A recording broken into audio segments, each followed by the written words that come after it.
Ceci est un livre audio autogénéré par Google. Chapitre 1 : Humain ou ensemble de données. De quel avenir parlons-nous ? Nous ne vivons pas d'affirmation mais de sens. Si depuis le milieu des années 2010, un courant de pensée se renforce pour remettre l'enjeu humain au cœur du développement du numérique, cette tendance est encore trop disparate. Nous sommes toujours à devoir nous justifier, voire nous excuser, d'affirmer que la technologie ne soit pas la finalité de l'humanité. Aujourd'hui, notre société réfléchit à contresens. Il ne s'agit pas tant de démontrer que les développements technologiques doivent respecter l'humain, mais bien à l'inverse, de définir ce qui nous paraît utile pour l'humanité, et de contraindre l'usage des technologies à ses seuls objectifs. C'est en réalité un éternel débat des sociétés humaines. Les découvreurs de technologies partent du raisonnement, cela existe donc cela doit s'appliquer, alors que la vision sociétale doit amener à se poser la question, pour améliorer le vivre ensemble, de quoi avons-nous besoin ? L'évolution de notre humanité a sans doute dû se faire, depuis l'origine des temps, dans un arbitrage perpétuel entre ces deux assertions.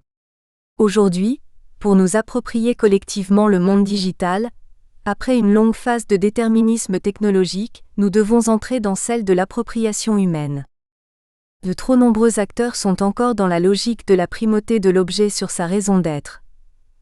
Les arguments confortent une déclinaison plus ou moins élaborée de l'irréversibilité de la dépendance technologique et poussent les utilisateurs vers une fausse fatalité se traduisant par des raccourcis du type « on ne peut pas faire autrement »,« c'est déjà trop tard », c'est le sens du progrès.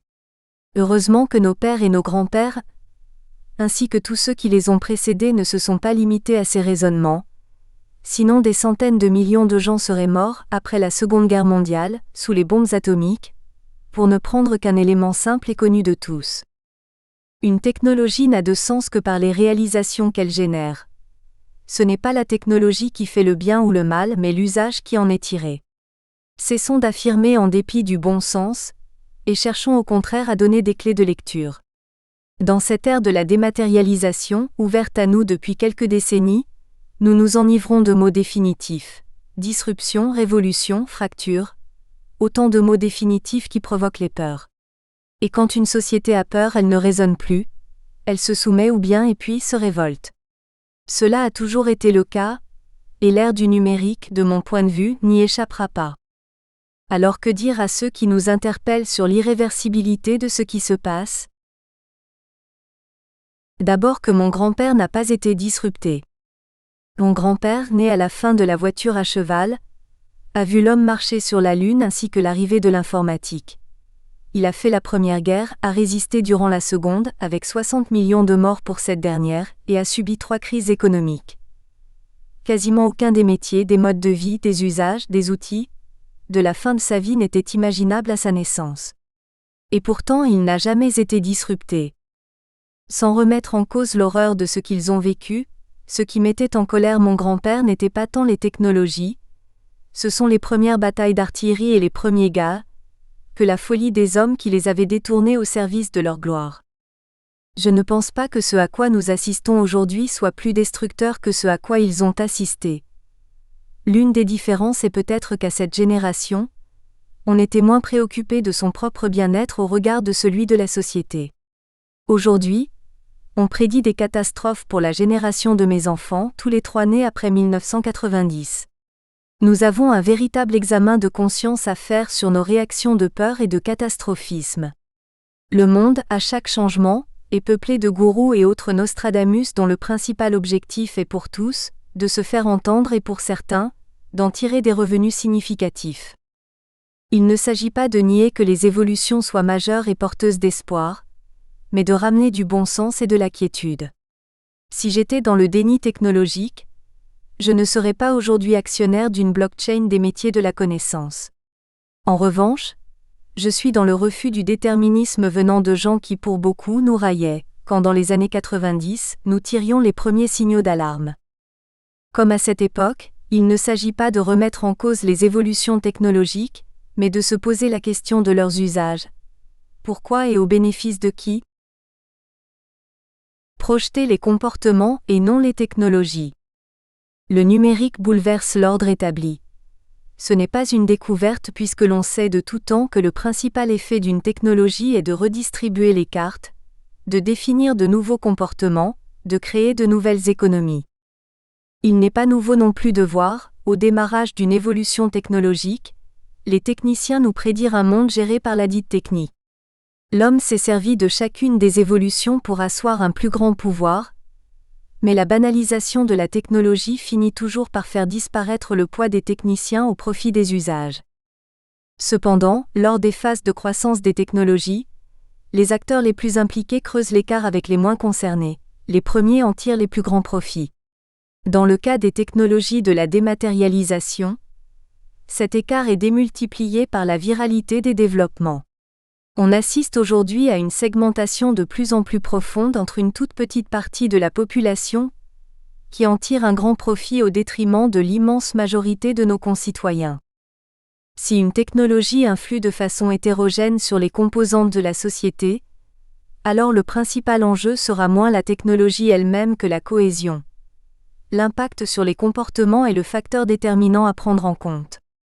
Le floutage des frontières, la mouvance de l'environnement, la confusion entre l'instantané et l'urgent, l'inversion des apprentissages, la déconnexion des groupes virtuels de la réalité physique, et surtout l'hétérogénéité de l'appropriation des usages sont les véritables défis qui se posent à nos sociétés, d'autant que ceci concerne aussi les écarts entre les nations. Beaucoup d'affirmations reposent sur un non-sens, faire des estimations sur notre devenir amène à la fiction si on confond probabilité et certitude. Les systèmes, les personnes, l'environnement, l'humanité évoluent de façon continue, en même temps que les évolutions techniques. De ce fait, à chaque moment, les hypothèses antérieures sont par construction fausses. Nous avons une nécessité à nous projeter, non pour affirmer, mais pour réduire le champ des possibles. Confondre, estimer et affirmer revient à refuser de poser des hypothèses, de dérouler des raisonnements pour arriver à des solutions possibles, qui de par la mouvance du système observé, ne sont jamais unis. Dans le cas des technologies de la dématérialisation, affirmer c'est le plus souvent refuser de réfléchir collectivement aux solutions du futur, et de s'intéresser à d'autres choses que la technologie elle-même, tels que les comportements humains qu'elles impactent. Ainsi, ceux qui projettent les technologies ex nihilo ne font que nous proposer des scénarios de science-fiction. Il me semble plus pertinent de s'intéresser à l'évolution des comportements qui permet d'anticiper les règles du vivre ensemble, de mettre en place des rapports nouveaux dans le vivre ensemble, d'éduquer et de former aux usages, aux limites, aux atouts et aux risques. Projeter des hypothèses commence par se poser les questions pertinentes, à partir des postulats cohérents. Sinon on arrive à des débats enflammés autour de questions mal posées telles que « Faut-il interdire le portable au collège ?» À mes yeux, ce n'est pas la bonne question. L'école a pour objet d'éduquer et la seule question pertinente pour statuer serait « Y a-t-il un intérêt pédagogique à son utilisation au sein de l'école ?» Mais souvent, poser la bonne question demande plus de temps, alors se contenter d'interrogations intermédiaires semble plus rapide, quitte à amputer le raisonnement et plus que des réponses, n'apporter que des certitudes apparentes. Observez le débat, ou plutôt l'apparence de débat sur le numérique. Il se limite le plus souvent à un affrontement, à coup de certitude, entre ceux qui sont pour et ceux qui sont contre. Mais savent-ils vraiment sur quoi reposent leurs convictions ? Ni même si au final ils répondent à la même question que celle de leurs contradicteurs. Mais quelle importance si cela fait la une et le buzz de plateaux de télévision.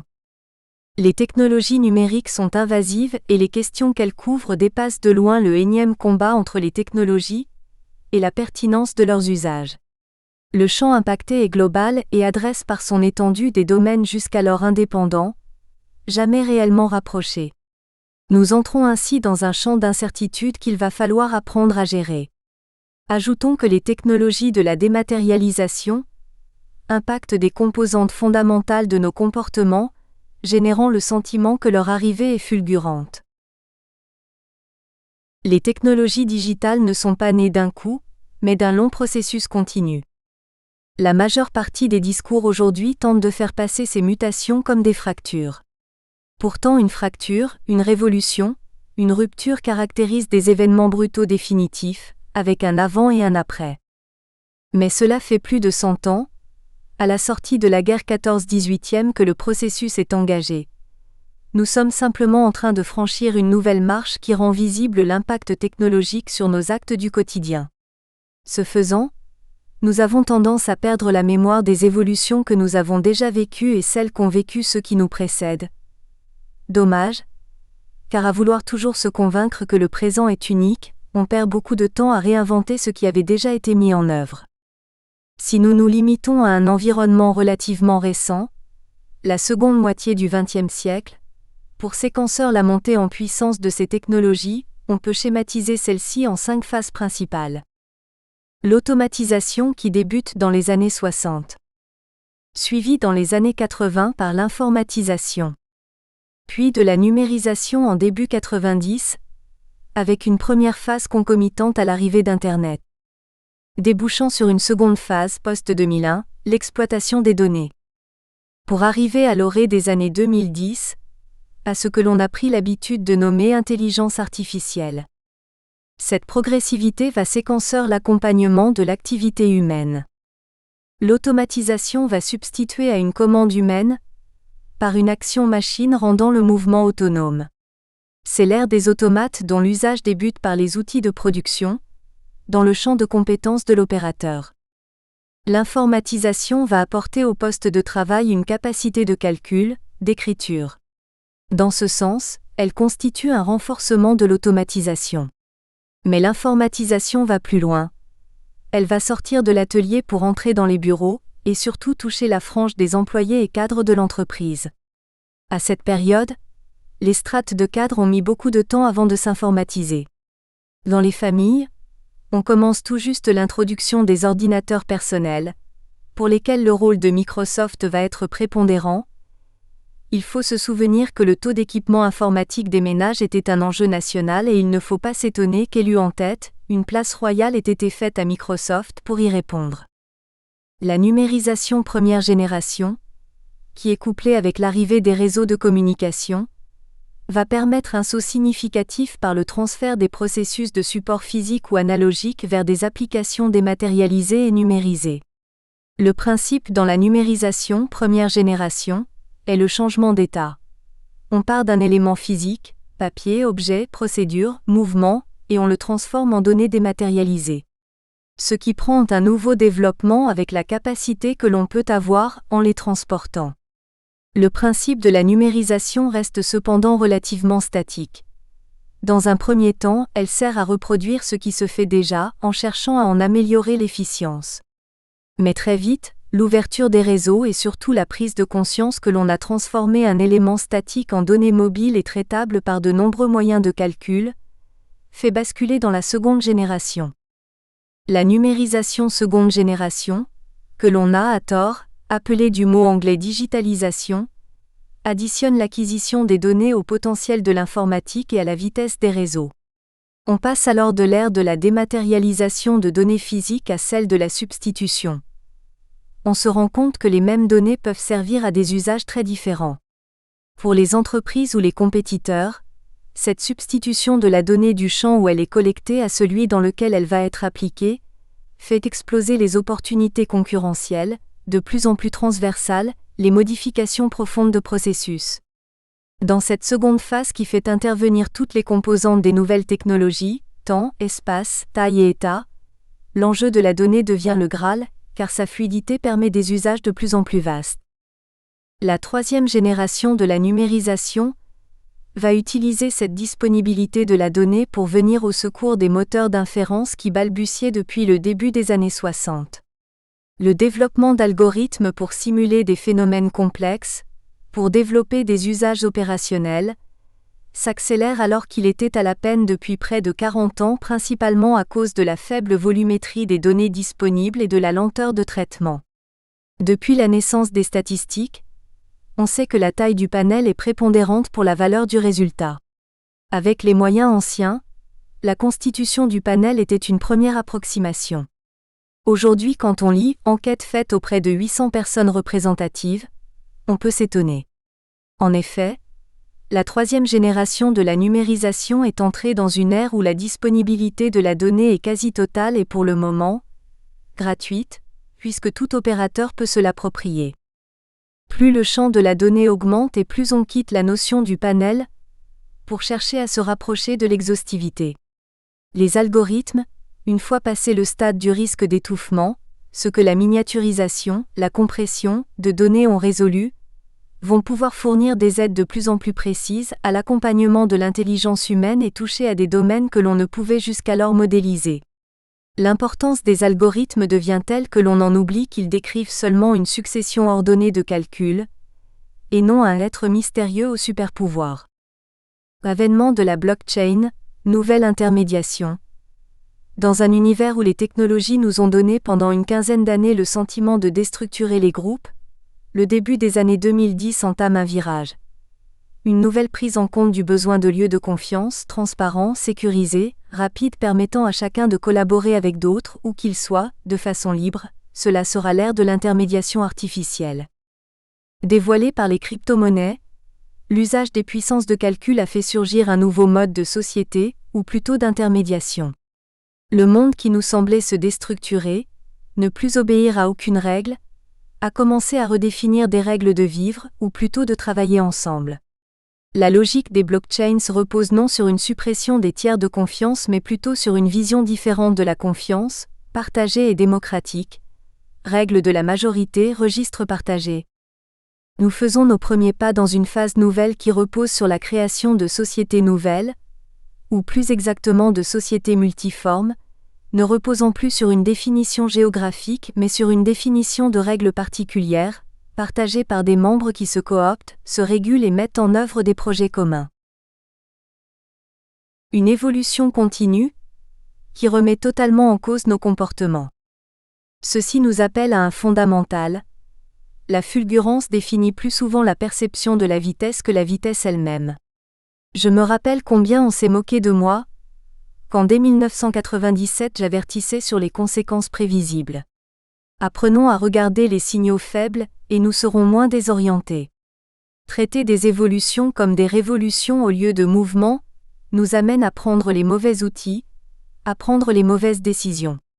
C'est la détection des signaux faibles que nous devrions apprendre aux enfants à l'école, plus que le codage. On peut croire à des ruptures, dans le sens où la continuité n'apparaît pas obligatoirement où on l'attend. Cela va être particulièrement le cas dans les concurrences au sein de la compétition entre les entreprises. Cependant, l'important est de comprendre que nous ne sommes pas dans une rupture qui caractérise le passage brutal d'un état à un autre, mais bien dans un environnement mouvant et en mouvement. Cela est dû au fait que le numérique intervient simultanément sur 4 composantes majeures de tout être physique, et que nous devons apprendre collectivement à le gérer. Le temps. Faire les choses 1 million de fois plus vite veut aussi dire être potentiellement capable de faire plus ou moins 1 million de fois plus de choses dans le même temps. La réversibilité d'un phénomène est souvent tout autant impactant que ses conséquences directes. On dit que Napoléon dictait 10 lettres simultanément. Que font les jeunes sur leur portable? Ils suivent des dizaines d'activités simultanément dans le même temps. Les neurosciences s'intéressent, entre autres, aux effets croisés entre l'apprentissage transversal des multitâches et celui de la concentration. Ce qui est certain, c'est que le mode de réflexion et d'intelligence de la génération à venir sera différent de celui de ma génération. La distance, ce n'est plus une contrainte. Aujourd'hui, personne ne se rend plus compte qu'opérer de Boston un patient à Paris est moins une prouesse technologique qu'une véritable interrogation sur la société et la façon dont on vit. Comprendre la territorialité doit être totalement revisité, et pas obligatoirement avec l'esprit actuel. La taille, elle est sans doute une des 2 composantes que l'on oublie. Aujourd'hui, la puissance de calcul contenue dans un smartphone n'aurait sans doute pas tenu dans votre chambre il y a 40 ans. Plus les choses sont petites et plus elles sont facilement déplaçables. Le changement d'état dans le monde physique est un phénomène dangereux, le passage du solide au gaz. C'est une bombe, le passage de la glace à l'eau c'est une inondation. Dans le numérique, le passage du matériel à l'immatériel est souvent un moment de danger. C'est à cette convergence que les sécurités portées par l'environnement matériel cessent, alors que celles de l'immatériel ne sont pas encore en place et réciproquement. Temps, distance, taille, état, la modification de ces éléments joue sur tous nos rêves. combien de fois avons-nous rêvé d'en être libérés? Si on réfléchit en intégrant les conséquences de ces 4 composantes prises isolément ou collectivement, on verra s'ouvrir le champ des possibles de façon quasi infinie. Le numérique nous en donne la possibilité. Toutes ces caractéristiques vont ancrer de plus en plus profondément dans nos vies l'usage de la donnée. Souple, déplaçable, rapide, libre. Tous les qualificatifs valorisants lui sont, a priori, applicables. Mais ceci ne doit pas nous faire oublier que les qualificatifs négatifs lui sont aussi applicables. La donnée va-t-elle devenir la concurrente, voire l'ennemi, de l'humain? Si nous sommes impactés autant par les modifications générées, c'est parce que nous sommes en train de nous extraire d'un environnement physique et matériel pour entrer dans un environnement de données dématérialisées. Cette recherche de la dématérialisation n'est au final pas si nouvelle. Toute l'histoire de la communication depuis les signaux de fumée tourne autour d'elle. Cependant, ce qui nous limitait jusqu'à présent repose sur le fait que nous ne savions pas bien faire simultanément de la dématérialisation et du stockage de données. Le numérique nous permet de passer de la conception analogique, dans lequel la forme du signal est conservée, à une transformation par un codage binaire 0,1, qui va permettre non seulement de transporter et de conserver mais aussi de transformer et de ce fait, d'implanter dans un environnement nouveau. L'innovation, innovar, nouveau dedans généré va pouvoir se développer considérablement. Prendre une connaissance, un objet ou toute autre chose, les transformer en données numériques et les mettre à disposition de n'importe quel environnement différent de sa source ouvre un champ du possible vertigineux. Alors que le physique nous contraint aux composantes matérielles, la conversion de ce dernier en données dématérialisées change nos paradigmes pouvant même aller pour certains, jusqu'à caresser un fantasme ancestral et extrême. Sommes-nous liés à notre contrainte charnelle et sinon pouvons-nous accéder à l'immortalité? Aujourd'hui, la technologie permet de s'approcher de plus en plus près du besoin de chacun. À ce stade, nous sommes encore dans des phases expérimentales qui optimisent les fonctions d'aide et d'assistance. Dans ce cadre, les apports des technologies de la dématérialisation sont innombrables, tout en gardant à l'esprit un principe millénaire. Le seul objet de la technologie est de faire grandir l'humanité.